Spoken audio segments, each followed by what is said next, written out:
Hello and welcome back. Coffee with Carl, number 65, I think. I don't know. There's been so many of these things, it's hard to keep track. But I'm coming in a little hot this morning because there's something that's really getting on my nerves.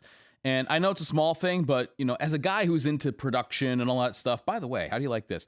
Completely natural lighting right now. I have this big old light, or a big old window over here, which is a great source of natural light, although it changes. So that's the only problem with natural light. See, like a cloud just went by and you can tell. So I'm really happy with the way the image is looking right now based on just natural light. Really pretty cool. The problem is it's inconsistent.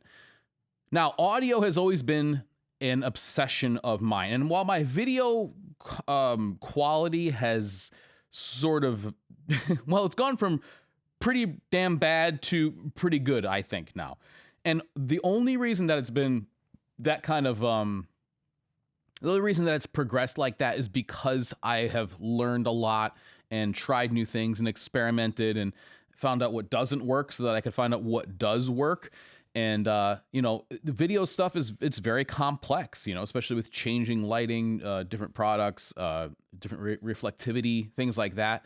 Trying to get something that looks really, really good is difficult. But I say that it's easier now than it ever has been before because technology has really improved. Like the first thing that I ever shot that looked really good was on a Canon 5D Mark II.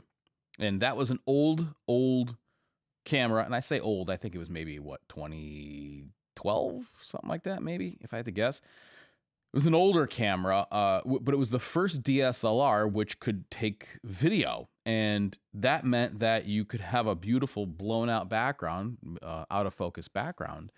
And that was something that was really only available on film cameras and very, very expensive stuff. Now, since then, it's been basically an arms race. And I'll say that now it's almost like it's kind of difficult to find a bad camera, right? Things really like Sony, Nikon, Canon, especially were doing this thing where they would get better and better and better. And the autofocus and stuff like that was just getting increasingly good. And now, to find the difference between the top-end cameras is kind of difficult. So this weekend, as a matter of fact, we had a shoot with an Arri Alexa, which is like the world's best image sensor. It's the sensor that like they shot Harry Potter on and Lord of the Rings and all that stuff. And it looks amazing, but now you can find people who are able to emulate that look very, very closely. Unless you were to like pixel peep next to one another, you really couldn't tell a difference. But this isn't about video, all right? I could go on and on about video. I love it. But the thing that I've always been obsessed about, and thankfully the thing that I had a background in, is audio. So I've been recording music for a long time as a drummer, a lot of different miking situations, both live and in the studio. Matter of fact, one of the coolest things I've ever done was we got to record in the Telefunken studio. And Telefunken is a microphone manufacturing company. And that meant that we were able to use we had the availability of their entire arsenal of microphones, both vintage and new experimental ones. See the light's changing in here now. And so it's going to be brighter from this side because I got the house lights on. Anyway, I always loved audio. And the most important thing about video is audio. People will listen to a video, but they will not watch a video that sounds bad. So ideally, you want to have both, right? But if there's one thing that I have always tried to make sure is on point is my audio. So the reason that I'm coming in hot this morning is because I've seen this trend, which is driving me up the wall as somebody who loves audio. And that is people using lavalier mics as handheld mics. So you might go, well, yeah, what's the big deal, right? Let's do a little bit of a show and tell so that I can kind of show you what I'm talking about, okay? Let's start off with this microphone that I'm talking into right now. This is a Neumann TLM 103. It is a large diaphragm condenser mic, specifically meant for vocals. So this right here is actually sort of a variant of the U87 microphone, right? Which is a world-famous microphone, but it has selectable pickup. I forgot the name is for it right now. Basically, different ways that it can pick up the pattern, right? So a cardioid pattern, right? Cardio is shaped like a heart. And that means that this being a cardioid mic, it's the place that it'll pick up is in the front, right here. But if I talk into the back of it, you really can't hear much, right? So it's supposed to reject sound that's coming from any other source, right? The other nice thing about a large diaphragm condenser is that they just have a sound. I mean, that's the reason that you get that kind of cool voiceover sound, right? You really can't fake it convincingly, as far as I'm concerned. Okay, so I use this one here with this coffee with Carl series because, you know, it's sort of more of a podcast type of format, but there is a video component. So I don't mind having a microphone in the screen. Matter of fact, this is the same microphone that Howard Stern uses. I know for a little while, I think he used and I can't remember if it's an Electro Voice. I think it's an Electro Voice, but either way, RE20. Yeah, I think he used that for a long time. That's sort of like a vocal pickup mic, right? And if you're going to do voiceover, if you're going to do anything like that, this is what the pros use, or something like this, okay? This style. This here is a shotgun microphone. This is a Sennheiser, and what this is meant to do is, like on my main videos, right? I'll kind of hang this slightly out of frame, and it's pointing at me. And the idea is that this could pick up sources. Now you could use this to speak directly into, but it's really meant to pick up a source from a little bit further away, and it's very directional. Same thing though, it is cardioid. So matter of fact, they have a little. If you could see that there, I don't know if you could see that, but there is a little image of what looks like a heart, and that just shows you the pattern that it picks up audio in. So that, again, it rejects stuff that you're not trying to pick up, and it will pick up things that you are trying to pick up. And there's hypercardioid and et cetera. That's not the point of this video. We can go down that another time if you really wanted to. This is a handheld microphone. You've probably seen these all over the place. This is a Shure SM58. It is a workhorse microphone. It's the one that most singers have used since the beginning of time. Now a lot of people will use the Beta SM58 and stuff like that. Its brother, the SM57, is basically, I mean, it's more or less the same thing without the windscreen. So what you have here is this top part. Oh boy, that is on there tight. Okay, well, it doesn't really matter. I won't show it to you right now. This top part right here, which is damaged and pushed in, has done exactly what it's supposed to do. This is supposed to be a pop filter and supposed to protect the element that's picking up the diaphragm, that's picking up the sound, right? And if you were to open this up, inside there's a little, like, very thin foam covered diaphragm, and that's what gives you that sound. This is meant to be held in your hand, and it's heavy duty. You can feel this thing. I mean, and again, I've had this probably for 20 years now. You could look, see all the tape on it from different things and stuff like that. I've had this for probably 20 years, and it still works just the way it did when I bought it. These things are absolute workhorses of the audio world. This is what you're going to have in your hand if you want to talk, okay? Now, what that brings me to is I've seen this more and more, people using what is a lavalier microphone handheld like this, like a freaking moron. What are you doing? Okay, it's a lavalier microphone. Originally, what these would have been back in the day, until very recently, we have things like this. These are the DJI Mic 2 or something like that. Until these came out, what you would have had is a little tiny microphone. As a matter of fact, I have them for this, which would clip onto your lapel, your tie, your collar. You could even use something called vampire clips to put it on the inside of a piece of clothing so that it'll be closer to the source and pick up the audio. And then the transistor section or transmitter would go into your pocket, right? That's the old way it used to be done. Now with these, though, it's all in one, which is kind of cool. Now, I don't really care for that because the sound on these isn't so great, especially when compared to a close large diaphragm condenser or a shotgun mic. They're a compromise, right? They're simple, they are small, they get out of the way, they don't sound great, so people will use these in mostly live settings when you don't want to see a microphone. If you're recording, though, like for video, this is the best. Second, I would say shotgun, and if you really want to go handheld, you could, although you don't see a lot of people doing that anymore because it moves a lot, right? You can kind of hold it closer and stuff. And that's why if you ever watch singers, really, really well-trained singers, they will actually move that microphone away from their mouth as they get louder to almost simulate compression in a way, right? So the source is getting louder, and doing that kind of microphone work takes a lot of skill. And a lot of people do it. They don't do it very well. Anyway, so what I've seen is a lot of people taking this and speaking into it like this. Now, that might get it closer to the source, and it may pick up a little bit more definition and stuff like that, but that's not what these are meant for, okay? These are also more expensive than picking up one of these. These are like $100, okay? They've always been $100. If you wanted to have a handheld microphone, you would use something like this. Not this. That is the dumbest thing, and it drives me crazy. Every time I see somebody using one of these like this, it makes me, I go, okay, there's obviously somebody who doesn't know what they're talking about, so I'm not gonna pay attention to anything else they're saying in this damn commercial or this YouTube video or whatever. This is not supposed to be used this way. Can you use it that way? Sure, but it's not ideal, all right? Number one, it's more expensive. If you really want to handhold something, then you can get like this. If you wanted something to sound better because you're getting it closer to the sound source, get a different microphone. You don't have to go high end like this. You can get cheaper ones that are great. Now, these are awesome. As you can see, I'm a big fan of these. I really enjoy them.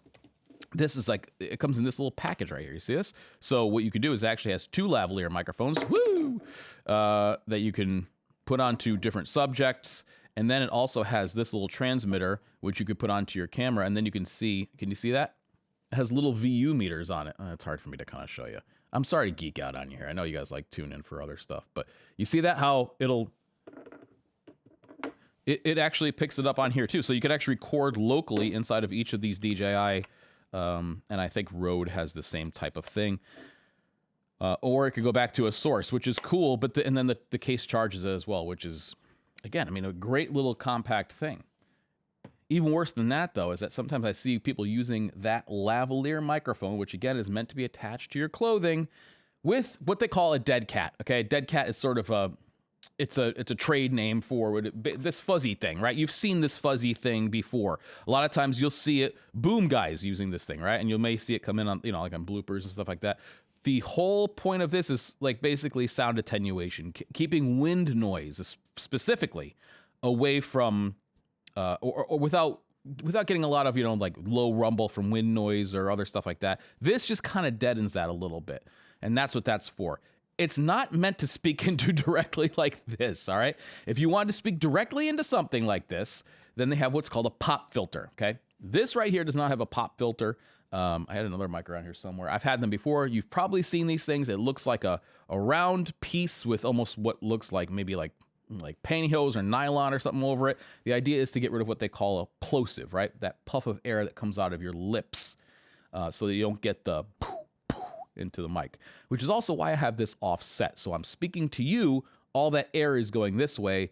This mic does pick up on plosives quite a bit. So that's what that's for. And when I see somebody using a lavalier microphone with a dead cat on it, it makes me just want to, it just makes me violent. I don't know. And again, it's a stupid thing. I know it's stupid, but it pisses me off to no end, and I see it happening, and it's becoming like a trend. What are you doing? All right, enough about that. I'm sorry. I don't want to go too crazy. There's a couple other things that really piss me off, but how long do you want this video to be, honest to God? And we have some things to talk about this week, which have to do with the clothing industry. Specifically, I wanted to talk about Vidalia Mills and what's happening with them. Now, if you don't remember, it's interesting because I was able to see this in real time, and I made videos on it in real time, so I can go back and I could look.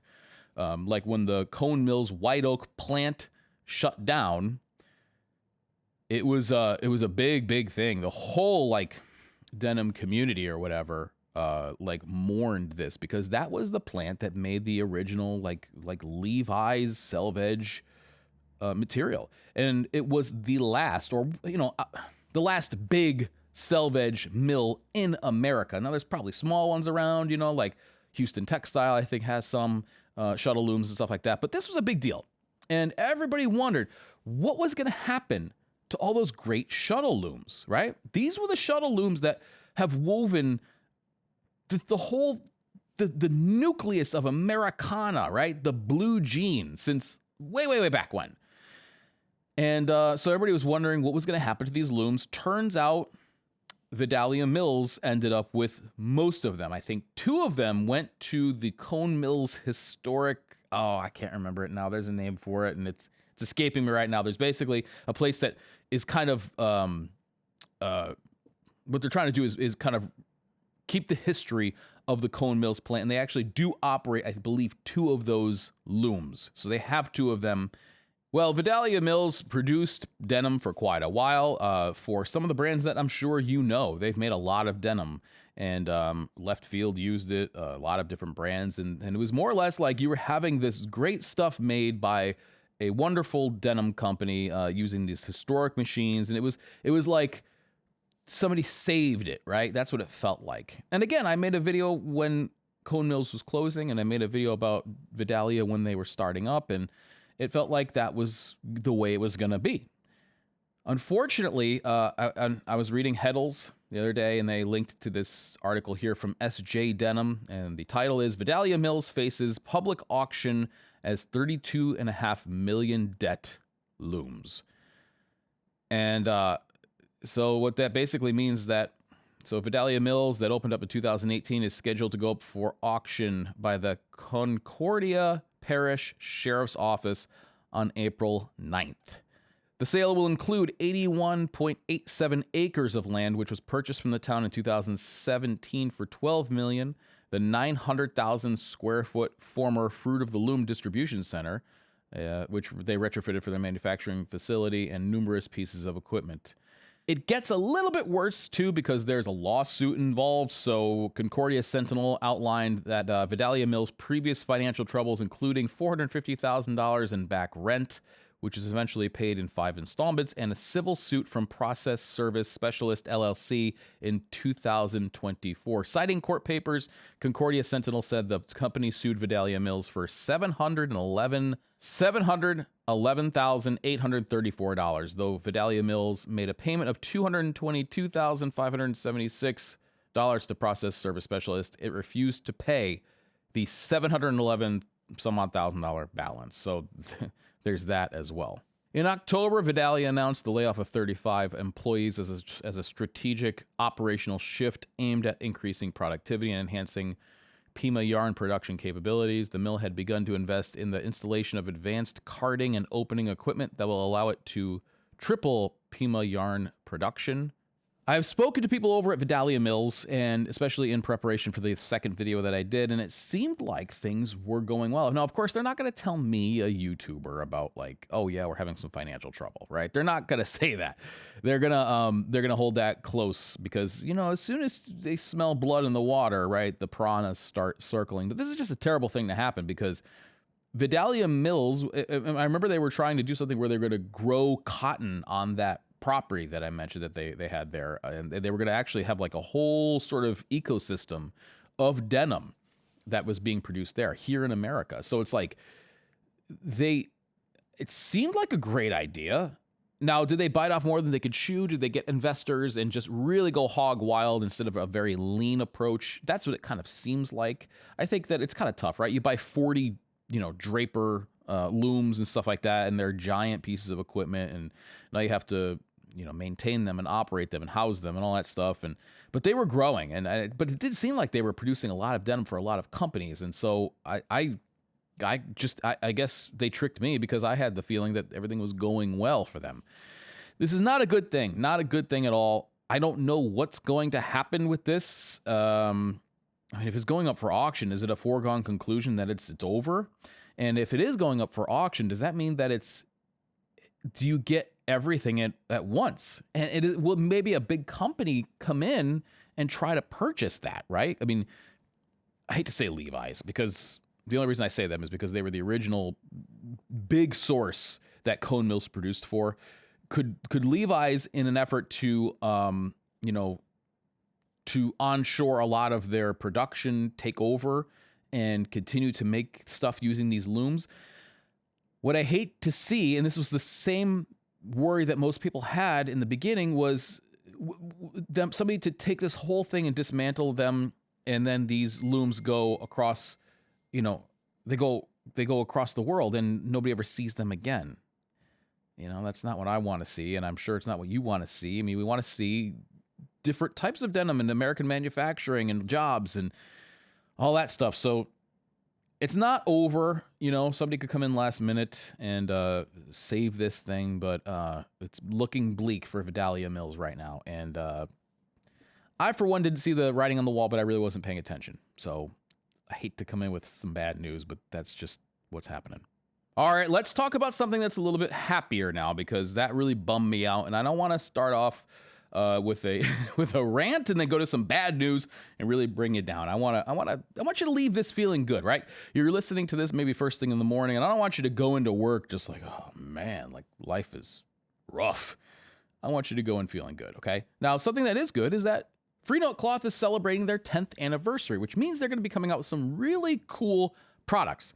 And one of the first ones is a kind of a staple, but it looks really great. And this is the Freenote Cloth Rider's Jacket. Of course, you know the Rider's Jacket, but this comes in 14-ounce raw fleck. What's raw fleck? Well, let's get into it. So the anniversary edition is made from 14-ounce raw fleck denim, where the weft side displays colorful wool yarns that were tossed in during the weaving process. So that's almost like adding a little bit of confetti, right? It's pretty cool. This was meant to replicate older weaving practices where random yarns from dusty factories would seep into the production of garments. So, you know, you've seen the Rider Jacket before. If you haven't, I did a whole thing about their waxed version of it for my Wax Jacket Roundup. In my opinion, it's one of the best waxed jackets out there. The way it's put together, the details, the balancing of their style with some of the classic elements. Freenote does a great job. The people who, and I don't know if this is Andrew or whoever, but they do a wonderful job of combining their own style, but also making it look like it might be vintage. I love that about them. And this is a really, really cool denim. So something that's interesting. And I hope that there is more coming for their 10th anniversary, because that's really, really cool. I think they did, I'm pretty sure that they released this in another colorway as well for their 10th anniversary. I can't find it right now, though. I thought I saw it, but I might just be dreaming. I don't know. I thought it was something lighter blue, but this was the one that really caught my eye anyway. I just think that looks awesome. Now, it's $450, but that's pretty much what most of their Rider jackets cost. And I will say that you wouldn't be disappointed. If you got one of these, you wouldn't get it and then say, oh, what the heck? This is a nice piece. As a matter of fact, it's one of the ones that I kept from that whole roundup because I was really impressed with it. So, happy birthday, Freenote Cloth. I can't wait to see what else you come out with this year, because they're one of my favorite companies, truly. Like if I was to shortlist my top 10 favorite companies, Freenote Cloth would be in there. Mostly just because they do things in a way that nobody else does. And I find that they innovate. A lot of people end up chasing what they do. And I love it.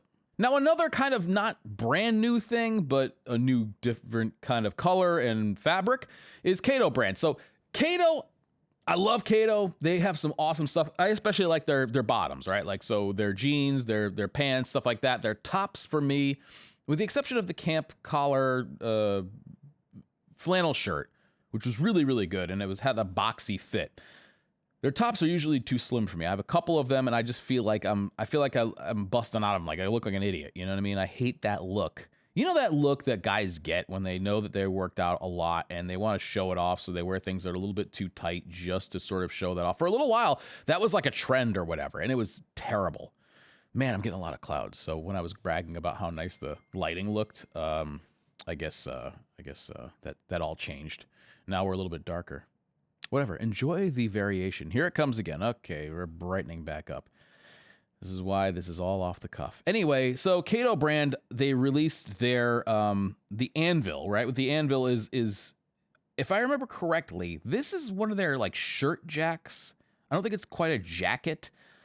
I haven't tried the Anvil. I've tried the Axe. All this stuff has like a different name. I think they just go out to their workshop and they just point at something and say, okay, it's going to be the Anvil, the Axe, the hammer, the bandsaw, the safety glasses. I don't know.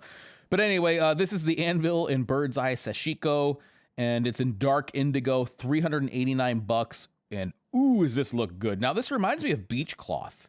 And I think just, you know, I would like to look into the difference between what beach cloth actually is and Sashiko, because they're both a very chunky kind of weave, if you've never felt either of them. Sashiko is very cool, has like these very old roots, which is awesome. And it's probably the color that's making me think that this looks a lot like beach cloth. But basically it says here, fitted 3D panel shirt jacket, indigo dyed, 10-ounce Japanese bird's eye Sashiko fabric, chest and side pockets, pen holder, cat eye buttons, lined collar and cuffs made in the USA. Looks awesome. And I just I saw this, and Cato comes up with a lot of things, so I don't always talk about them. But every now and then they have one that seems to really hit the nail on the head, especially for me. And I like thick, chunky, like flannels and shirts and stuff like that. And this serves it up beautifully. I'd love to know more about this fit, because if it fits me, I might pick one up. Now, here's something we haven't done in a long time. I'm going to give you a weird pick. And I would do this for a while, and then I started noticing that my weird picks always came from the same companies. And I'm like, all right, well, then that doesn't make much sense, because it's just a bizarre-ass company. So, like Capital, for example, right? They're always pushing the edge, and I love that about them. As a matter of fact, some things changed with Capital recently, and that could be another discussion for another time. But either way, what always was fun about them was that they were doing things just so bizarrely. But every now and then, though, they would hit something that really looked great. And so this one here is not from Capital. This is from CP Company. This is their goggle jacket in Oceana, right? Now it's $1,055. And the reason that I wanted to talk about it, okay, it first of all, it's nothing I would ever wear. Looks goofy as hell to me. But the absolute nightmare fuel of this main image has caused me a lack of sleep. And I'm not even kidding. Like, I wake up thinking about the face on this jacket with the goggles and what looks like a creepy open mouth from the hood. That is absolutely terrifying. Now, it looks almost a little bit more terrifying when you put it on and you look like a character out of like The Hitchhiker's Guide to the Galaxy or something. I don't know what's going on. I don't understand this kind of clothing. I don't see the need for it. Maybe I'm just not the demographic. I don't like shiny stuff. It just looks kind of cheap to me. But when I saw that main picture there, I'm telling you, it stopped my heart for a second. I was like, gee, what in the world is that? And could you just imagine if you bought this thing, right? So you go ahead and you save up $1,055 and you buy this and you think, okay, perfect. This is going to be my jacket or my whatever. And then you hang it up on a coat hanger and you look over and you see that looking at you, right? You're home at night. It's like 10:30. You've been watching my videos all night for some reason because you have nothing better to do. Is that just me? Anyway, and then you see this looking back at you. I would put it in the freezer right away, because that's where that belongs. That is just terrifying. Terrifying. They have it in another color too, but something about the blue, I don't know. It looks like an evil cookie monster coming to you and like it's gonna eat your soul instead of cookies, which is probably a little less caloric. But hey, whatever. Stay away from me. This thing, I don't even like it. I don't even want it on my phone. I don't want it here. I don't want you to look at it, because we're all probably cursed now, and that's the end of it. So good luck. It's been a fun run. Take care. Bye. All right, I know this has been kind of short, but that's all I have for you. I'm sorry. That's I don't want to go on about things that maybe would just fill up time. I know a lot of times I talk about things that I'm thinking about at the moment, kind of like this microphone debacle. But today, this week, I looked too. There were some things that came out, like Carhartt came out with their women in construction thing with Rosie the Riveter. They had a couple of shirts and stuff like that. I mean, but again, I didn't really feel like that was, something that was worth talking about too much, because it's one of their classic shirts with a very, everybody knows that painting, right? So they just combined the two, which can make a cool shirt, but it's not really noteworthy, right? And a few other things had come out, but again, just sometimes you have weeks that are not very exciting. And that's kind of what I feel like this week was, but that's okay, because I like coming here and talking to you guys. I've seen some comments recently of people saying that they like this channel better than the main channel. And that's cool, because I think what that shows you, it's not necessarily one is better than the other. It's about what you get out of content, right? Like, and that's why I think a lot of times we end up subscribing to some channels and then unsubscribing, because we no longer are searching for that thing that channel delivers on. There are several channels that I used to watch pretty religiously, and then I stopped watching because either I was in a different place in my life or I just no longer wanted that kind of thing. But I do feel that in this time we live in, real human connection, like really talking, is going away, You know, people like online stuff and forums and the comment section and Reddit and Instagram and all that stuff. And that's fine. It could be good. But I think it's a cheap substitution for real human connection, which is why you almost can't have like a good text message conversation. Like you really should at least get on the phone so you can hear the inflection in somebody's voice. I'll tell you this much. Before I got married to my wife, all of our arguments were started because one of us misunderstood what the other person wrote in a text. It's like you could write something and think you're joking or being sarcastic, but if the other person reads it wrong, there's no, I don't care how many emojis you use, right? Like it could just be you're relying on them to interpret what you sent. And I wonder how much gets lost in that back and forth. I would imagine it's quite a bit. Nothing beats just having people in front of you and talking to them. It's the reason I think that we watch podcasts, we watch people having that kind of stuff. It's maybe the reason that you're here with me today is that none of this stuff is scripted. Now, I'm kind of weird enough that I could sit here and talk for an hour without anybody responding, which maybe says more about me than anything else.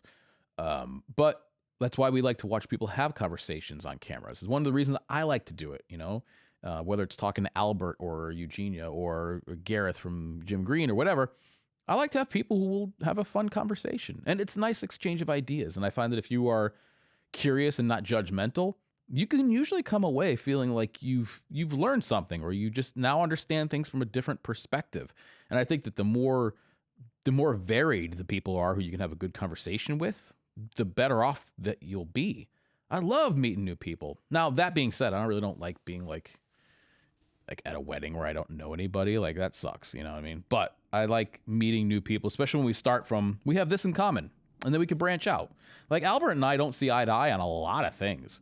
You know, he has his views on the world. I have my views on the world, but I think we both have kind of the same end goal in mind. And so that's why we can talk and get along and have great conversations and hang out and not have to worry about those kind of things, because I know his soul is good and I know what he's after is genuine and kind and all that stuff. And what he wants is the best for everybody. And so do I. And we may have different ways of looking at it and maybe figuring out how to get there. But we know that each other isn't coming from a place of like malice. So I try to do that as much as I can. And I think that this is our way of connecting, you and me. You allowed me to be in your home, or maybe I'm in your car or at work or whatever, and talk to you for this time. And I really thank you for it. You've allowed me to be a part of your life. And that is something that isn't lost on me at all. So thank you very much. And we're going to keep doing this. So I have a couple of different things I want to talk about with my patrons here. For the rest of you, I'm going to sign off. But if you haven't checked out the Patreon, it's cheap, $3 a month. And you get, you know, early access and then these extended videos and stuff like that. And then occasionally, like I'll rant on about something that I don't really want all the public to know. But if you haven't checked that out, I always leave a link here if you want to check it out. And if you don't, then that's fine. Personally, I have way too many subscriptions, and so I get it. But just want to make sure you know that's available for you if you're interested. My wife is telling me right now that she made coffee, and I should go and get some of that coffee. So I'm going to talk to my patrons now, and then I'm going to go and do that.